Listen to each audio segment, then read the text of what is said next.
All righty, y'all. So why don't we go ahead and get started? So Grace, I don't know if you've been sort of following the Bible study or what have you, but we've been looking at covenants. When we started the Thursday evening Bible study a few weeks ago, the ideas were kind of all over the place.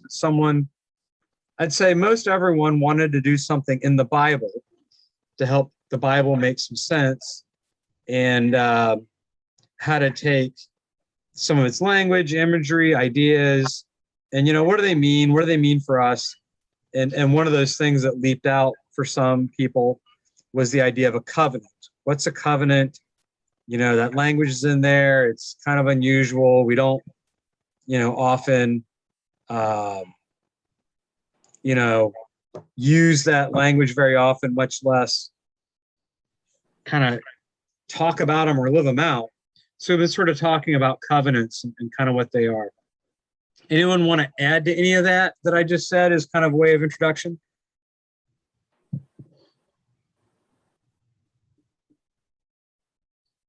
All righty then. A covenant at its most basic is really an agreement between two people. And in the biblical sense, it's an agreement between God and humanity. That's a covenant between God and all the descendants of Noah. All the descendants of Noah are all of humanity.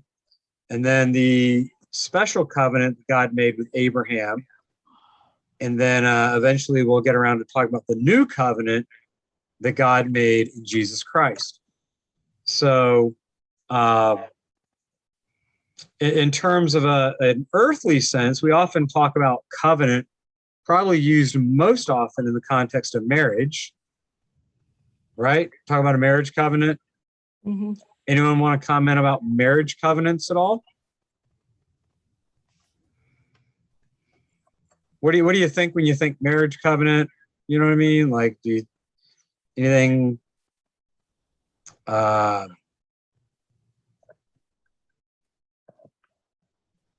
do y'all think? Well, I think when we call them vows. To me, that's probably synonymous with covenant. Yeah. Okay. That's right. Sure. Yeah. Mm-hmm.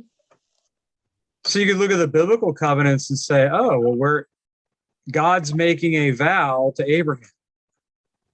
And Abraham and Israel make a vow to the Lord. I mentioned this a couple weeks ago, but the most common image for God to describe God's relationship with Israel is a bride and bridegroom.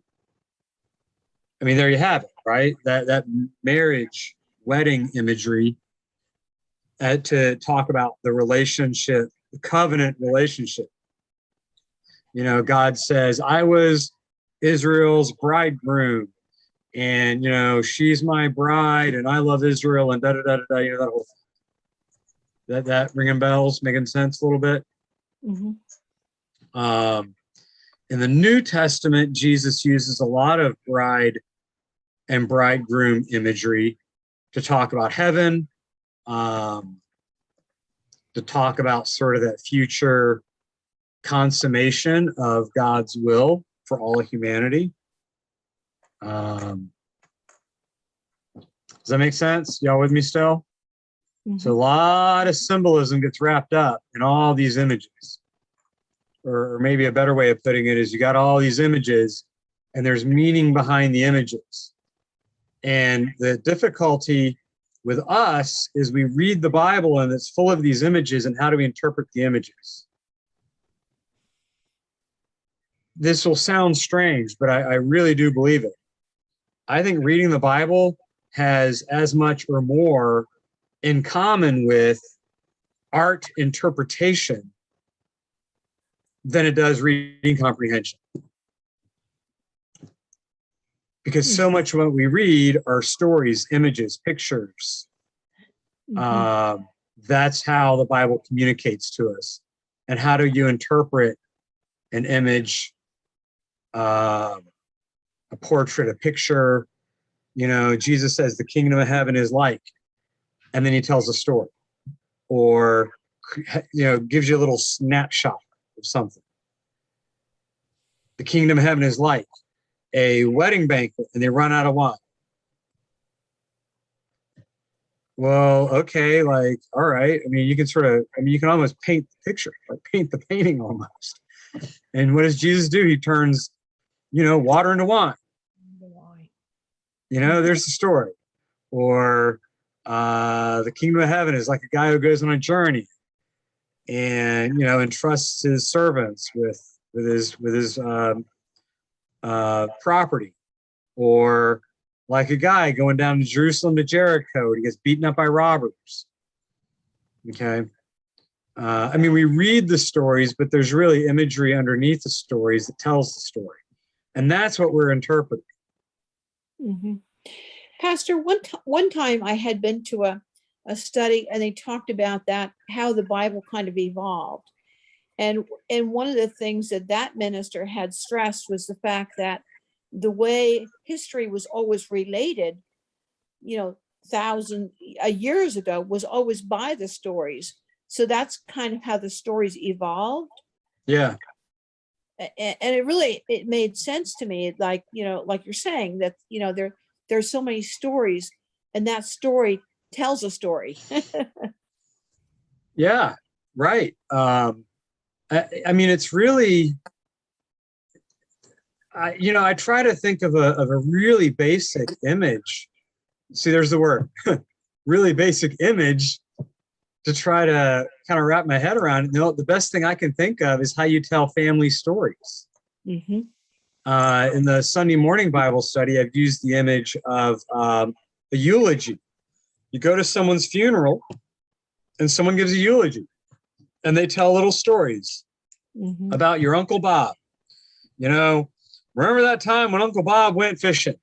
And there's a little story that's a paragraph in the eulogy and lasts all of 2 minutes to tell. And then, and then there's that story about how Uncle Bob met Aunt Susie May. They were skiing at, Bear Creek Resort. And he lost control and plowed into her car. Oh my God, that's such a funny story. About how Uncle Bob met Aunt Susie May. And you just tell these stories and you piece the stories together. But you do it in a way that's memorable because you like a good story, right? Mm-hmm. And there you have the Gospels. The Gospel of Mark are these little stories that Jesus did that people remembered and then passed down. And what you get are the stories. It's not till you get Paul's letters where you get all the highfalutin theology that tries to make sense of the stories in a systematic, meaningful kind of way. The Old Testament, it's really difficult because it's almost all stories. Mm-hmm. And in the case of the covenant that we're going to look at later today, you get some legal stuff thrown in. Thou shalt do X, Y, and Z. The ordinances and the statutes of the Lord. This is how you shall live and behave as people in covenant with me. Right? And then you get a story about Moses and the Israelites in the wilderness. And then another story about Moses and the Israelites in the wilderness. And it's later on that people start making meaning out of those stories. Oh, well, this is what that story meant. And so then you get Jesus in the New Testament making reference to Old Testament stories. John chapter 3, for God so loved the world that he gave his only begotten son. Right? John 3:16. Mm-hmm. John 3:14 is about just as Moses lifted up the serpent in the wilderness. Well, holy smoke, like where the heck is that story? John's audience, who was Jewish, they would have known that story. Like, yeah, Jesus is talking about that story in Numbers chapter 11. Just as Moses lifted up the serpent in the wilderness, so must the Son of Man be lifted up. And then I forget what he says after that. For God so loved the world that he gave his only begotten son, right? So yeah, it's like you're interpreting the image, the stories, and that's kind of what you're unpacking when you read the Old Testament, especially. And it can be really difficult. You really just kind of have to sit with the image and just kind of chew on it. You know, like my original question at the very, very beginning was, all right, what's a covenant? And Ruth Ann's like, oh, it's when you make vows. Okay. All right, we talk about the marriage covenant. Way back in the day, you know, there'd be these beautifully hand calligraphied marriage covenants, certificates. You go back 100 years, you know, I've seen a few of them in old churches, and they're amazing. You know, hand calligraphied in German. Mhm. They're colored. They're big. They're about yay big, and you know, it's like a covenant. It's amazing, right? That's called fracture. Thank you. The Pennsylvania Dutch calligraphy, the fancy birds and hearts. Right. Yeah. Around a document. Yeah. There's a couple of baptismal certificates like that at St. Luke's. And you walk in the door right in front of Audrey's office. Okay. They're pretty cool looking. But I remember I visited a parishioner. She was a shut-in, married like 60 years. And on her wall, she had her grandmother's marriage certificate from like the mid 1800s. Oh, wow. And was married in a little Lutheran church somewhere around here, you know, Pennsylvania Dutch, you know, Lutheran church. You just don't see that kind of stuff. So anyway, covenant, that's kind of what a covenant is. Any questions so far?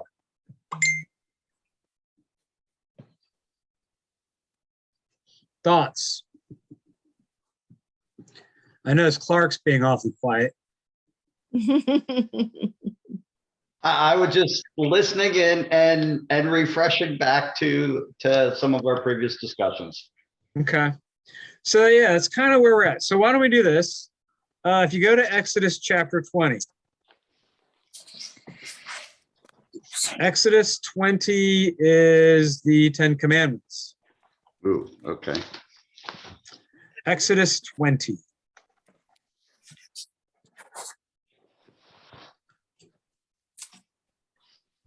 And actually, oh, thank you, Dennis. I was getting ready to ask if I could be the host.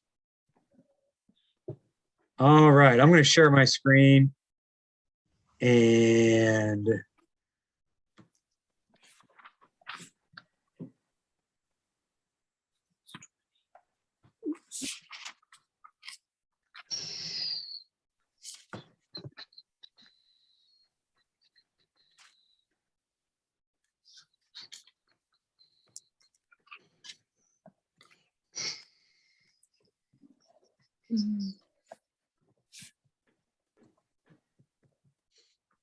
all right.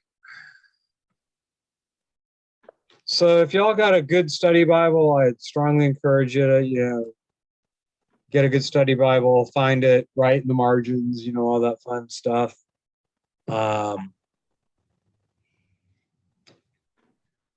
10 Commandments. Little background on the 10 Commandments. Actually, I'm going to go to Exodus 19. If you look at the chapter right before it, the Israelites reach Mount Sinai. And let's do this. Anyone ever been to Mount Sinai?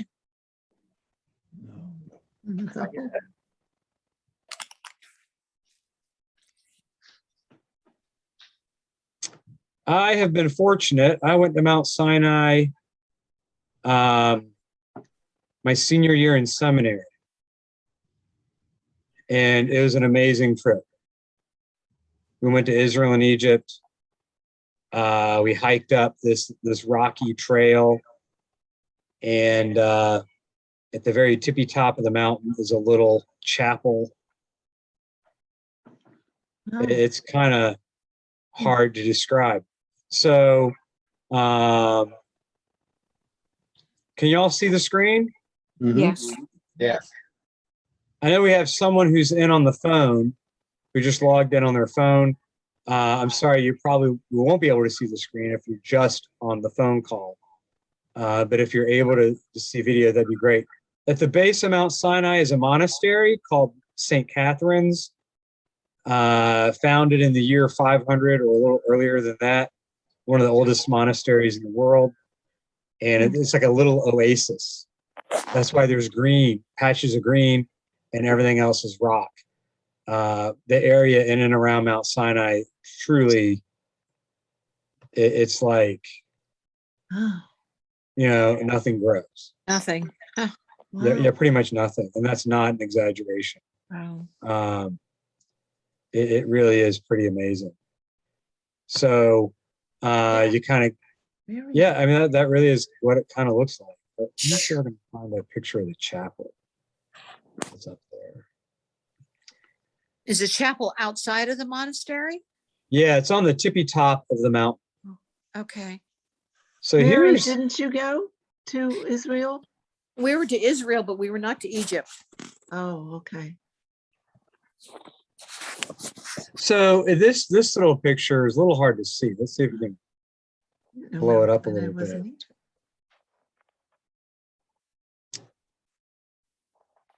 Huh. All right. Yeah, that didn't quite work. So Wow. it's kind of hard to tell, but there's a guy standing right there. Yeah. Let's try this. That didn't really work. Oh well. Anyway. All right, never mind. That didn't work. So there's a little chapel up there. Believe it or not, Mount Sinai is not. Oh, here it is. Mount Okay. Sinai is not the tallest peak in the Sinai Desert. Mount Which- St. Catherine is. And you can see Mount St. Catherine from the tippy top of Mount Sinai. When we were there in January, it was like 60 degrees at the monastery, but it was 20 degrees on the top of the mountain. And then it decided to kind of sleet and freezing rain a little bit. And that wasn't fun. So this is one view of the chapel up there at the top. Concrete It's block. kind of nuts. But anyway, so Moses and the Israelites, by tradition, camped at the base of the mountain. And the people were not allowed on the mountain. And God said, don't let the people anywhere near the mountain. The people were terrified because they could hear God speaking in the cloud. The cloud had settled on the mountain.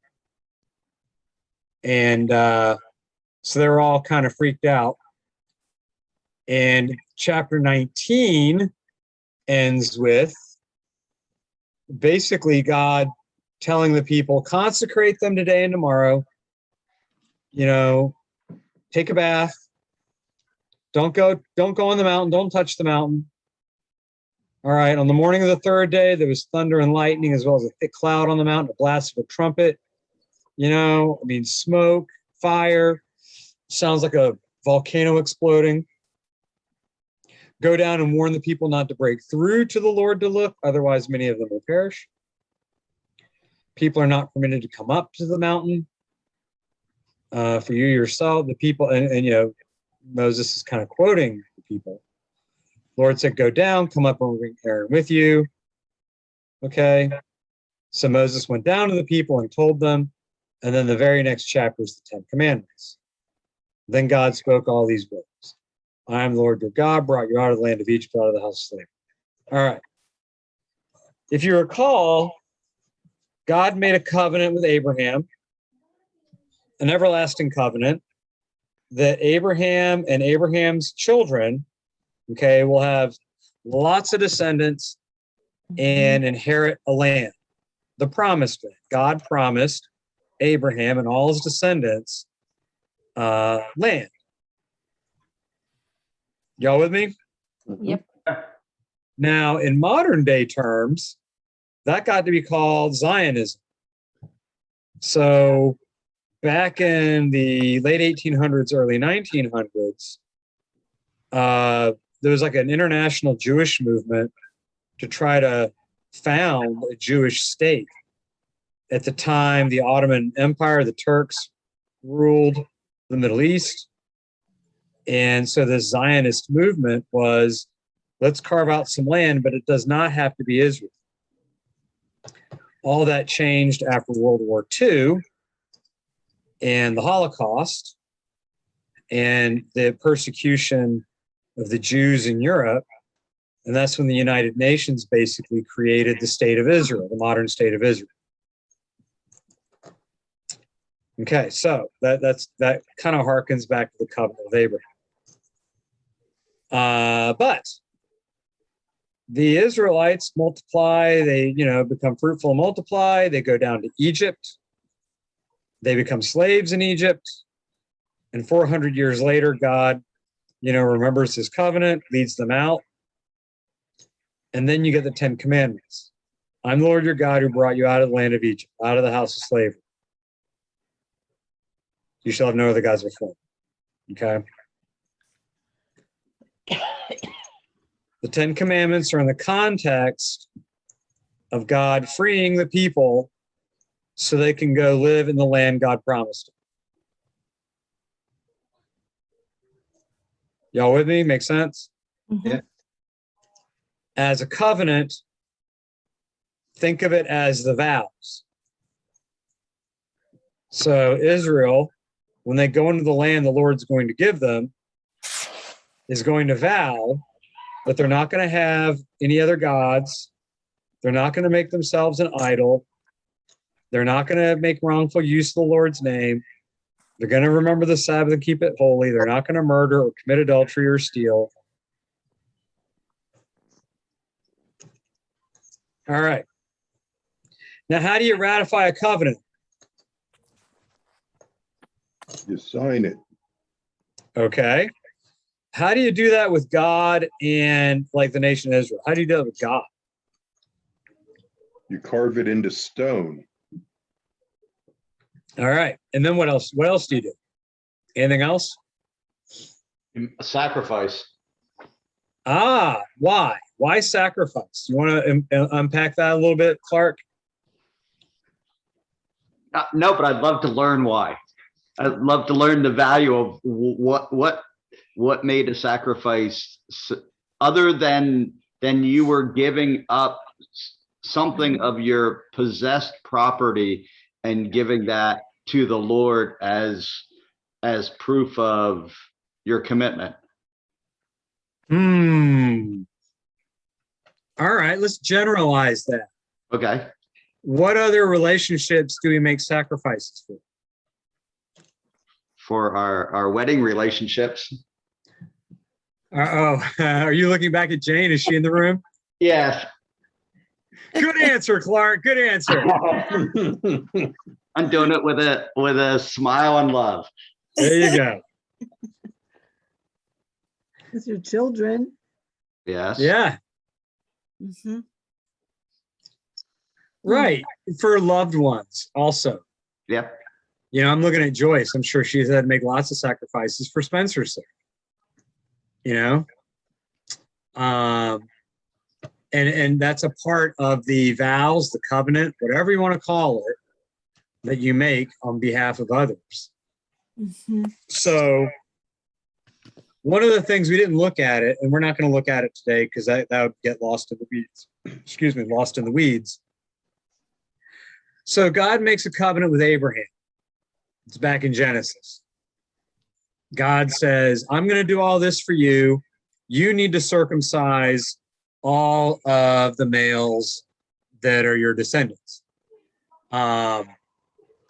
Just to mention this before I forget, Dennis had mentioned last week that there is a story in Joshua where everyone who went through the Exodus story got circumcised all at once. That's in Joshua 5. It was a mass circumcision, which is kind of an interesting story to read about. But anyway, right. So you see the circumcision bit. This is what God's going to do. This is what we're going to do. And then God says to Abraham, okay, slaughter some animals. And there's this bizarre story of flaming pots and torches and stuff. floating in midair kind of thing. Then you go forward a couple chapters. I think it's Genesis 22. And God says, hey, Abraham, take your son, your only son that I promised you, the son of the promise, and I want you to sacrifice Isaac for me.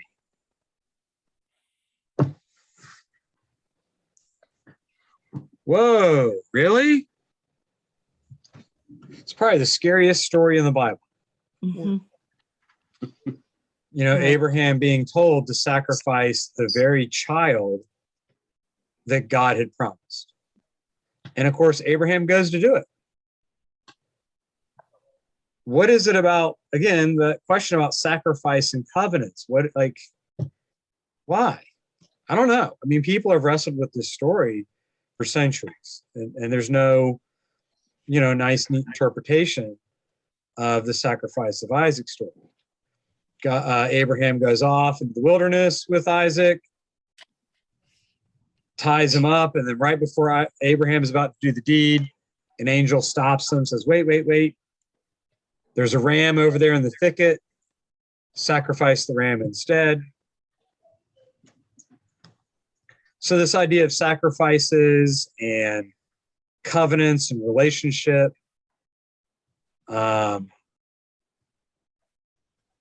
it's kind of mind-blowing when you think about it. Well, I mean, typically, when you think about sacrificing, it's for lack of a better term, the superior person in the relationship that's doing the sacrificing. And here it's reversed. I mean, and that's interesting.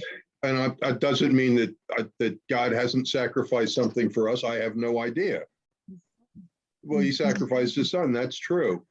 But I mean, in all the Old Testament, he's requiring the underlings to be the ones performing the sacrifices. Okay, so what run with that? I think it's interesting that from my perspective, the power dynamic is skewed. Okay, so God is all powerful. Mm-hmm. Can Abraham so Abraham's a beneficiary of God's all powerfulness? He was the beneficiary via getting a son. Right. And a land. Yeah. And descendants. Basically, to a degree, God gives Abraham everything. And Abraham, other than circumcision and sacrificing his kid, just has to trust him. Well, I guess that another way to look at it would be that God can't really sacrifice anything because he would just make more anyway. Right. Yeah. Yeah, that's right. God doesn't have to sacrifice anything, but so everything we get from God, therefore, is a gift. Yeah. Sort of, maybe. It's the old George Carlin bit, is God so powerful that he can make a stone so large that he himself can't lift it? Oh, that sounds so medieval there, Dennis.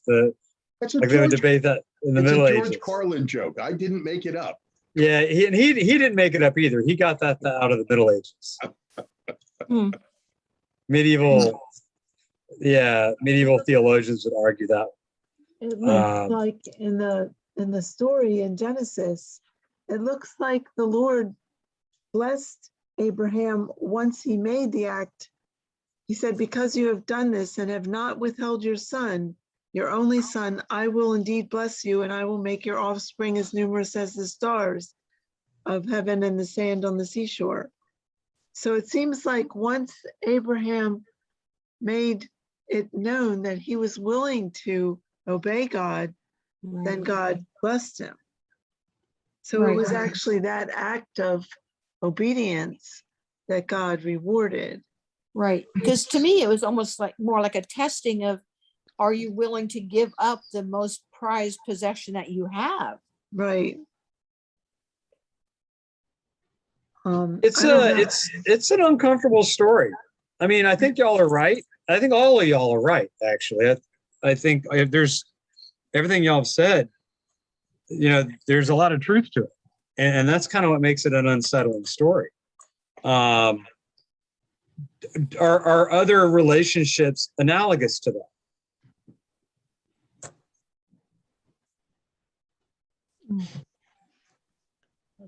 Well, other than God, giving his son for us, which I always thought all this sacrificing in the Old Testament was like a precursor to the ultimate sacrifice of Jesus on the cross. And therefore, that's why we don't sacrifice anymore, because that was done once for all. Right. And we're getting there, actually. Yeah, but it was a big part in the Old Testament, these sacrifices. Yeah. And I guess what I'm trying to do is help us find a way to understand sacrifice so it doesn't feel so foreign. Because it really does feel like a foreign concept. When you read about sacrifice in the Old Testament, it's like, take your goat and kill your goat and bring it to the altar and, do this with the blood, burn all the fat and stuff. It's like, I don't have any goats or cows, or, you know what I mean? It's just like, really? But are there other types of relationships, covenantal relationships, in which there are sacrifices for the sake of the relationship?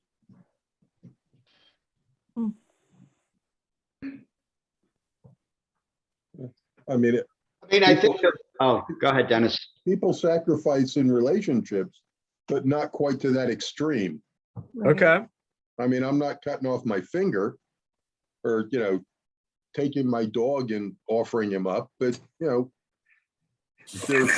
in every relationship, there's give and take, if you will. Yeah. Which is almost a barter, right? I mean, Yeah. I won't call it directly sacrifice as being a barter, but it is, I am going to do this and you are going to do that. God has done this, and this is the way to recognize a trade of value for value. Do you make sacrifices even when there's not a trade? Or you just do it out of love, let's say? Yes. Yes. Yes. Yeah, I mean, you do out of love, and there is value of reward, right? I mean, there's different types of value, right? Not all values are compensated. Right. Because if you think about putting your kids through school, many of us sacrificed a lot of time, money, effort for the children to get ahead. And the reward is not ours. It's really, well, it is ours indirectly, but I mean, you're doing it for them. You're not doing it for yourself. So that would be a sacrifice. Sure. What others? Wouldn't it be easier to just sacrifice a goat instead of have to pay, $50,000 for tuitions? Right. Oh, They're yes. gonna get a goat a lot cheaper than $50,000. Right. Try 3 of them in college the same time. We did. Yeah, we might be looking at that, depending. We did that. But that might be us. We'll at least have 2 in. Yeah, we had 3. Or who knows? Right now we have 1, and Eric could be going to college in 2 years. So yeah.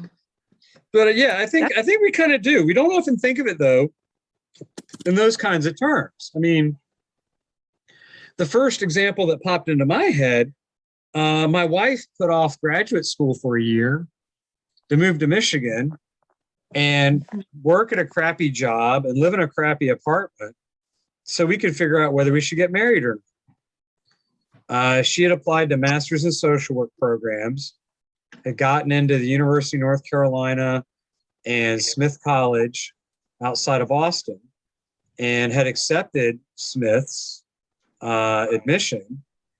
And then I got assigned to Central Michigan for my first call. And that was in the spring, like a month after she had accepted going to Smith. And then she's like, well, I guess I'll put it off for a year and woohoo, go to Midland and, try to get in-state residency and then maybe go to University of Michigan if we decide to get married. As it turned out, we did decide to get married, and they still denied her in-state tuition for that first year. Mm. But, that was a huge sacrifice on her part. Mm-hmm. Yeah, I think we kind of do stuff like that. I know a mom, her son had some really rare, like, hormone deficiency that was stunting his growth. And to pay for the hormone treatments, she had to get a full-time job. And she didn't want to work a full-time job. This was her oldest son.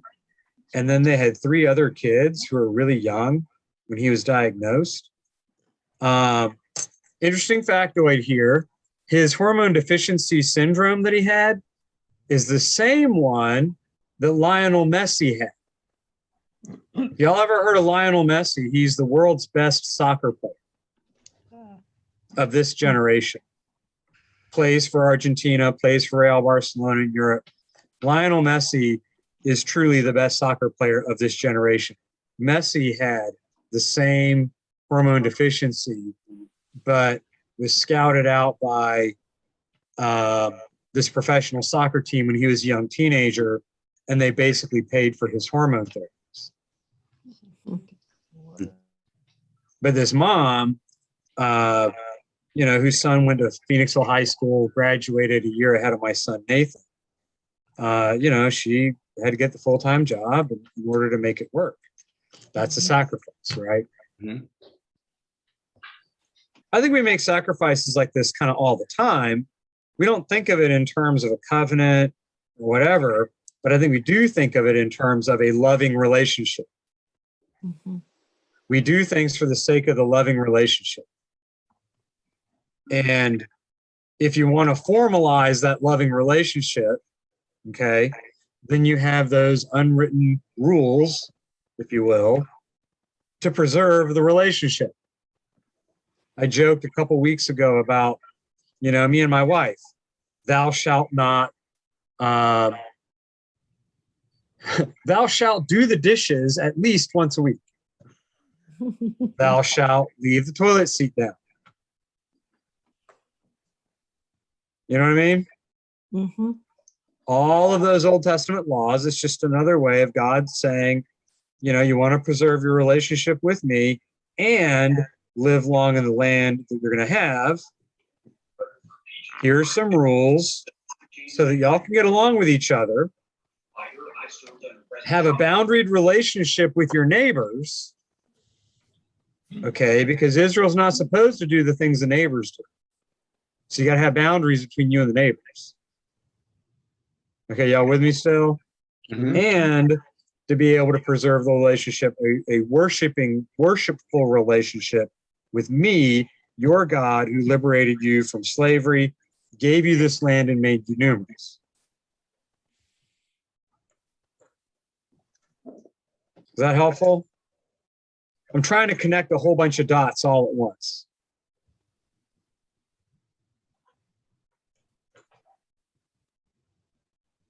They're tying together. Mm-hmm. So yeah, it's and that's what the commandments are about. 10 commandments, they are the terms of that relationship in order to preserve the relationship. That's a covenant. Call it your marriage vows. These are the marriage vows between Israel and God, the bridegroom. They're the 10 commandments. You shall have no other gods before him. You're not going to go whoring around with other gods, because that's adultery. And oh, by the way, they get accused of doing that in the book of Hosea and parts of Isaiah and Ezekiel. When they commit idolatry. They don't even get out of Exodus without doing it. Well, okay, good point, Dennis. They do make a golden calf. And yeah, that's right. And then they want to go back to Egypt. Yeah. Go back to the old ex-boyfriend who is abusive.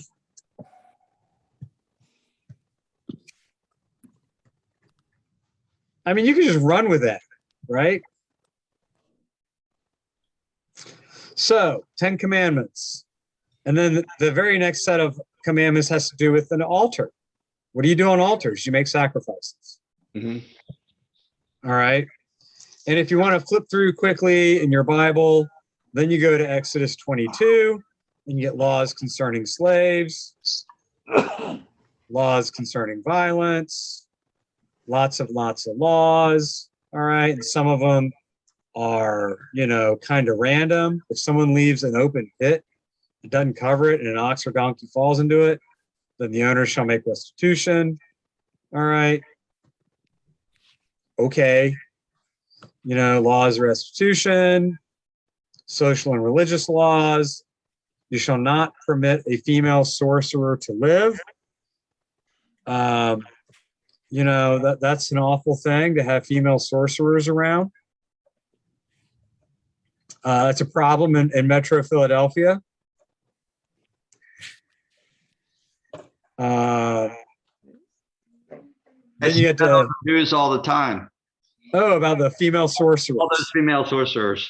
Right, yeah. Wreaking havoc. We just had Halloween, so Yeah. Well, there's one in Asbury Park, New Jersey. Oh, okay then. Madame Marie. Okay. All right. And then you get to the end of chapter 23, and God's promising that God will push out all those people who are living in the promised land. All right. They shall not live in your land, or they will make you sin against me. For if you worship their gods, it will surely be a snare to you. In other words, the Temptations, that doo-wop band from the 60s, all right, worshiping other gods, because there's more fun. Worshiping other gods is a lot more fun than worshiping, the God of our ancestors. Exodus 24, the blood of the covenant. So you go from chapter 20 all the way to 24, and it's all laws. And then it picks up the plot. All right. You skip all that law stuff and you get to the plot again.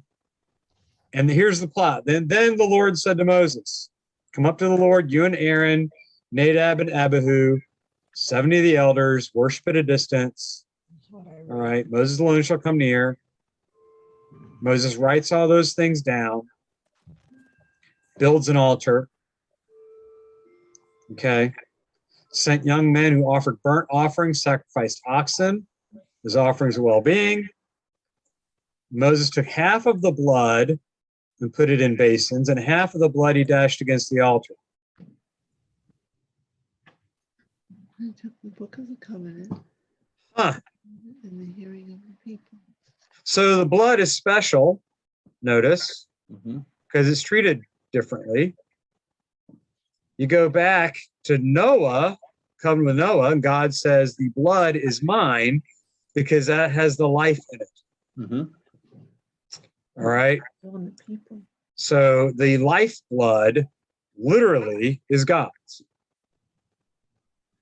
It's kind of a very physical, tactile way of thinking about life. In a modern day science, modern medical way of thinking, we think, breathing and the heart pumping and the brain working. Okay. The breath is really intangible, but the blood, that flows through everything. You So cut that the blood. I'm sorry, Mary. So that represents life? Yeah. Okay. The blood represents the life. You cut off the blood and it dies. Kind of thing. Okay. And so that's why half of it is dashed against the altar and half of it is put in basins. Then he took the book of the covenant, read it in the hearing of the people. The book of the covenant is all that stuff that came ahead of time. Okay, chapters 20 through 23. Read it in the hearing of the people, and they said, all that the Lord has spoken we will do, and we will be obedient. All right. Do you, Israel, take the Lord God Almighty to be your God? If so, commit yourselves today with these vows. Repeat after me. I, Israel, do take God to be my God, who led me out of the land of slavery, Make sense? And then Moses takes the blood and dashes it on the people. So if you think of the altar, so again, think about altars. Again, remember at the very beginning tonight when I said you almost have to interpret the image? Mhm. It's not so much reading comprehension, but it's like art interpretation. You have an image of an altar and you're burning stuff. And what happens? Altar gets pretty charred. It gets charred. What else happens? It disintegrates. Well, the sacrifice eventually turns into ash. But what else happens? You got flames. Yeah. Right. Smoke, fire, stench. And where does the smoke go? Into the air. It goes up and all over. Yeah. And who's up there? God. Right. So the smoke of the sacrifice represents the sacrifice rising up to God. Oh. I mean, it's a really basic image. It really is. I mean, it's as simple as that. And then you get in the prophets.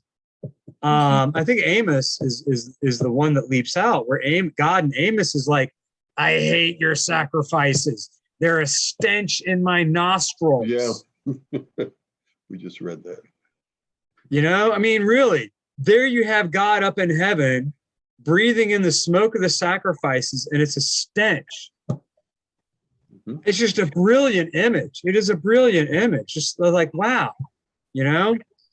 So the altar represents God, the smoke goes up there, and then the blood of the covenant goes on the people. The animals, some people interpret the animal as a stand-in for the people because the people took something of value to them and killed it. And now they have no more, they gave it up. Right? Yeah. You know? And that blood of the covenant is thrown on the people. And Moses says, see the blood of the covenant that the Lord has made with you in accordance with all these words. Mhm. All right, this blood and covenant language, y'all, keep it in your head. Well, Because like, you know, sorry, what? In that image at that time, they kind of would have been like, I'll say, somewhat permanently stained. I mean, you look at Sinai, there is no water around there, like to go bathe and wash and get rid of it. So I mean, you are all walking around then with this blood and stench and the covenant on you permanently. You're washed in blood. Yeah. Where have we heard that language before? Where's Sammy? You know, washed in the blood of the Lamb. That's a New Testament image. Right. Yeah. Right. It lingers. So anyway, that image of blood and covenants going together. And if you even go back to the sacrifice of Isaac, right? I mean, Abraham's got the knife up. The blood of his son. There are rituals around the blood of a circumcision. When a baby's circumcised, there's Jewish rabbinic traditions about the blood in the circumcision ritual. But anyway, and now I just lost my train of thought. Okay, so blood of the covenant. You want to flip forward. So then it kind of goes on. All right. Moses and the elders and the priests, they saw the God of Israel. Under his feet was something like pavement. All right. And then it gets, kind of, they see God and it's kind of mind blowing. And then the Lord says to Moses, come up and wait, and I will give you tablets of stone. There you got it, carved in stone, that Dennis had mentioned at the beginning. Moses is up there 40 days and 40 nights. And then you have the next interlude. You get lots of more commandments and stuff. And then you get to chapter 32 when Moses finally comes down the mountain and the people couldn't even wait 40 days before they started breaking the covenant and, having an orgy and golden calves and, having a grand old time. All right. Questions about that? I have a question. Yeah. So the people that were up there that got splashed with the blood, but these are the people who went down and then who made the golden calf. Yeah. Oh boy. Okay. Yeah. Oh boy, is right. That's right. Yeah. Yeah, you got it, Mary. It's yeah. 1 minute they do and 1 minute they don't, huh? Great. Yeah. It's Okay. It's kind of bad. All right, so if you were to go to the New Testament, where would you find blood of the covenant language? The Last Supper. Okay, say more, Dennis. This is the covenant, the new covenant in my blood shed for you for the forgiveness of sins. Okay. Right. That's what Luke 22, I think. Yeah, it's in all the Gospels. Yeah. Except John. John does a funky thing with that. Yeah. Yep. John We 6. read Luke 22 3 days ago. Oh, there you go. And I took particular note of it when we went through it that day. Yeah, right. And that's the thing, really, the Bible makes sense when you can make those connections. When you can start to make connections between one thing in one part of the Bible and one thing in another part of the Bible, because the Bible interprets itself. So if you have trouble interpreting one thing in one spot, the Bible might make reference to it in another spot and interpret it. So if that ritual in Exodus 24 sounds really weird, like really kind of bizarre. I mean, like really, like throwing big basins of blood on people and say, here's the blood of the covenant, sacrifices and smoke and flames. And I mean, wow. And then if you can go into the New Testament where it's a little more familiar and Jesus is having a meal and there's bread and wine. Okay, I can relate to bread and wine. I cannot relate to a sheep burning on an altar and a big basin of blood. How many of y'all have altars in your backyard and big basins to catch the blood of the sheep? That's the next improvement we're doing. Okay, good. Maybe 50 years ago out in Obelisk, where there were farms everywhere, there might have been basins to catch the blood when, cows were slaughtered or whatever. There's one of those in Souderton. Okay. Yeah, Moyer Meatpacking in Souderton has a quite elaborate arrangement. No way. Okay. Yeah. But see, even then, it's kind of removed from our daily lives. Yeah, absolutely. Unless you're kosher. You're right. That's true. Right. Because Or Muslim. The kosher catch the blood. In Islam, Muslims celebrate an annual festival where they sacrifice a goat, and you're supposed to catch the blood when you slaughter the goat and do something with it. Now in the Middle East, that's done. Each household will do something like that, or you partner with a household, and you actually would do it. Like you would get your little goat and do it in your backyard, kind of thing. It comes at the end of Ramadan, if I remember correctly. But anyway, I digress. So if you go to Matthew 26, that's where you get the Last Supper in Matthew, the Passover meal.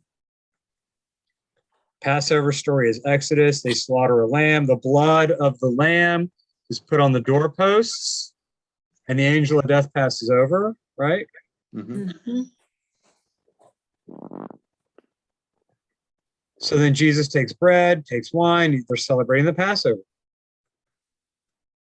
You know, this is the blood of my covenant, the cup of wine poured out for many. I tell you, I'll no longer drink again until I drink it new with you in my Father's kingdom, et cetera, et cetera.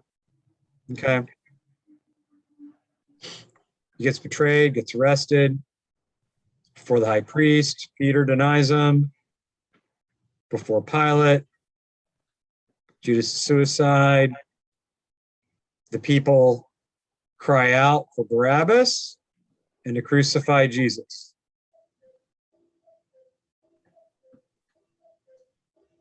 And then you get to,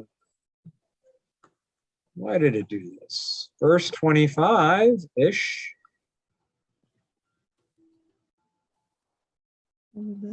And then you get down to verse 25. So Pilate saw that he could do nothing, but rather that a riot was beginning. He took some water, washed his hands before the crowd, saying, I am innocent of this man's blood. See to it yourselves. Then the people as a whole answered, his blood be on us and on our children.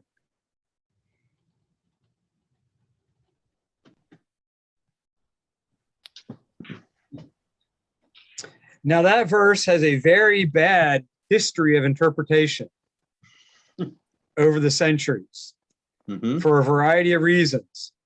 But there's all kinds of double meaning to it. Because the last time blood was on the people to seal a covenant was in Exodus 24.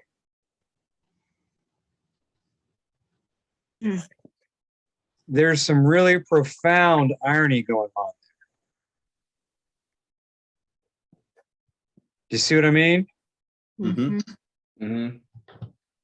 Now, in the history of the church, unfortunately, going back to the early church and especially the Middle Ages, this was called the blood guilt. All the Jews who wouldn't confess Jesus made themselves guilty of Jesus' blood, and therefore they got targeted by the early church. Well, not so much the early church, because the early church was persecuted. But once Christianity had some sort of state power, that was used to justify the persecution of Jews. You know, they claimed to be guilty in all the worst ways, and they, you know, the early, or the church of the Middle Ages especially, called that the blood guilt. You flip the meaning around, and it's the very people who are putting them to death saying that the blood of this new covenant is on them, in a similar way that the blood of the old covenant was on their ancestors.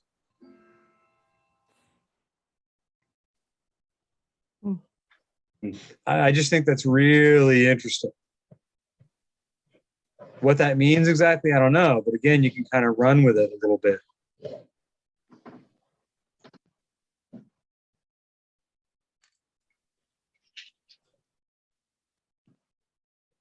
I don't know. What do y'all think?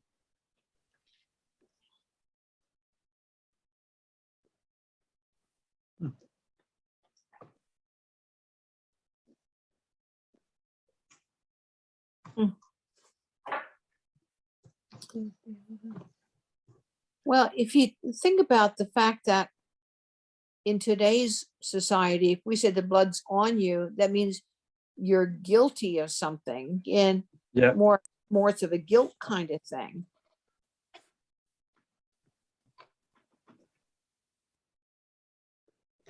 So I don't understand it. Right, Mary. And the reason why we say that is because of 2,000 years of that verse being interpreted that way. Okay. When we say, you know, yes, their blood is on my hands. Well, that's a very visual image. You know, and if you killed somebody back in the day with a knife or a sword or Right. something, their blood would literally be on your hands and you would literally be guilty of it. Pilate is washing the blood off of his hands, saying, I'm innocent. Right. So I have no guilt Right. because I my hands. Right. I'm washing my hands of this. Because he didn't want to crucify Jesus, but the crowd did. Right. Yeah. So he said, I'm innocent of this.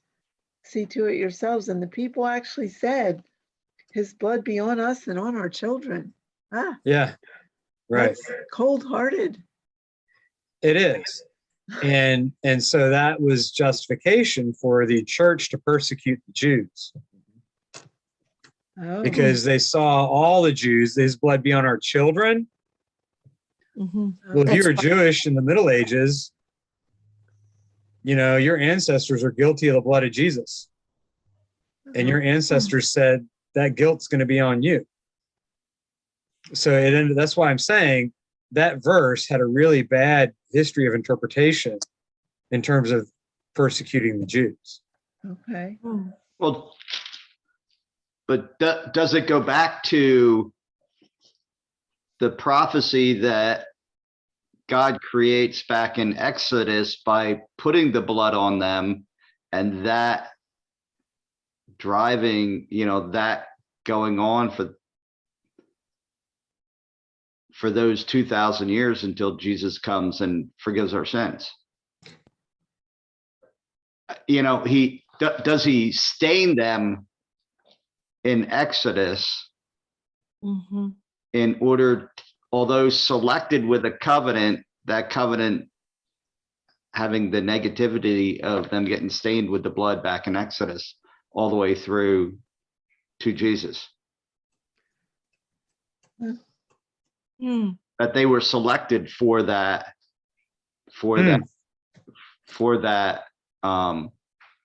that they were selected because that's the only way the sin could be forgiven.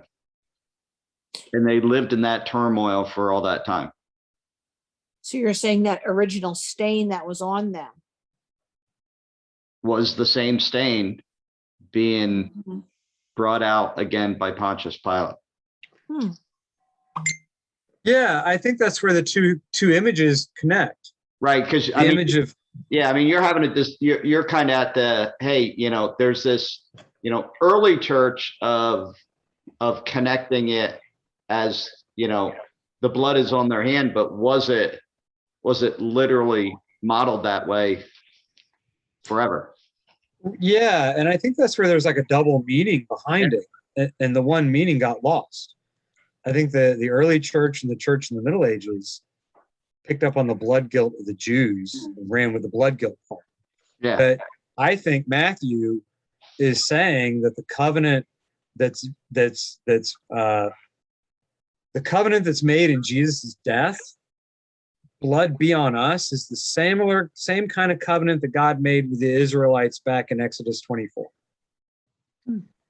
It's not it's a new covenant, but it's still that same type of relationship almost. In Exodus 24, it's the blood of animals that the people are washed with. Matthew 27, it's Jesus's blood that the people are washed with. And they're both of them are covenants. Hmm. And that's why I think there's some really deep irony there. In the very midst of them in anger and killing him, God is making a covenant. And I don't know. I mean, that's kind of mind blowing. I'll have to think about it some more. But it's almost like Jesus and Luke saying, Father, forgive them. They don't know what they're doing. Only what would that look like as a covenant? I don't know.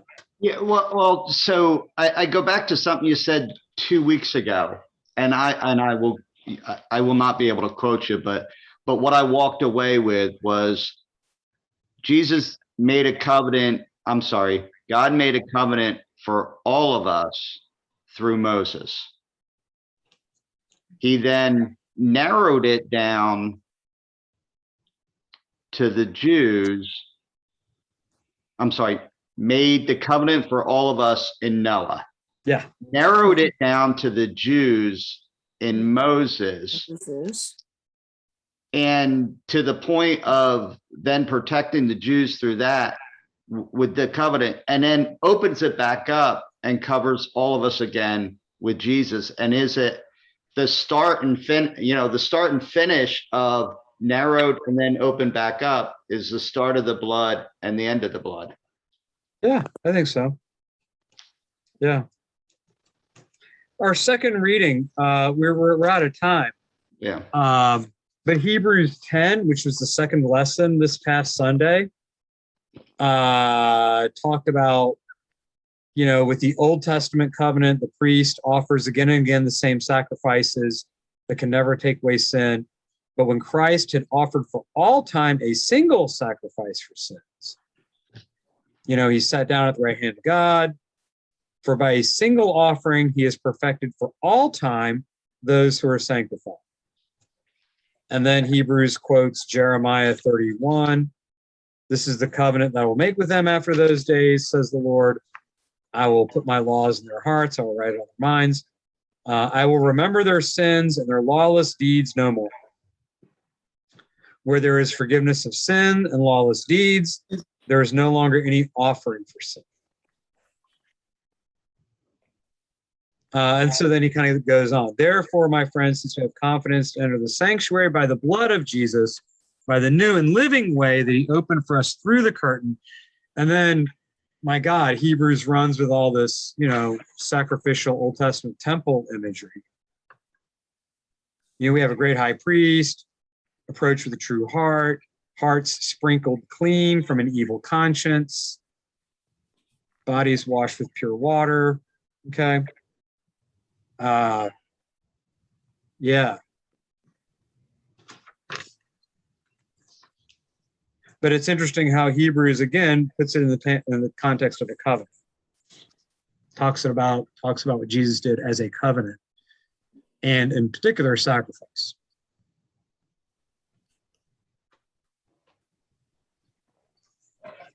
All right, that's a lot of stuff, y'all. My mind is full. My brain's full. So, this helpful at all? Very much so. Interesting. Very interesting. Yeah, again, I just can't encourage you enough to just kind of interpret the image.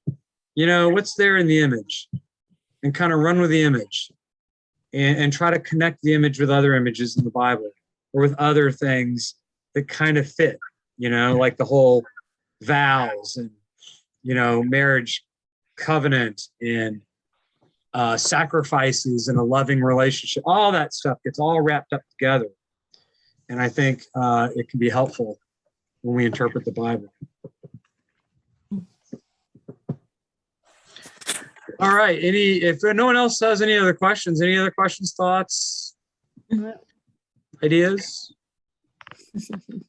All righty. Y'all have a happy Thanksgiving if I don't see y'all between now and Thanksgiving. Or between now and Sunday. Have a happy Thanksgiving. So see you Sunday. Mhm. Yep. Okay. Okay. Auf Wiedersehen, y'all. Good night. Okay.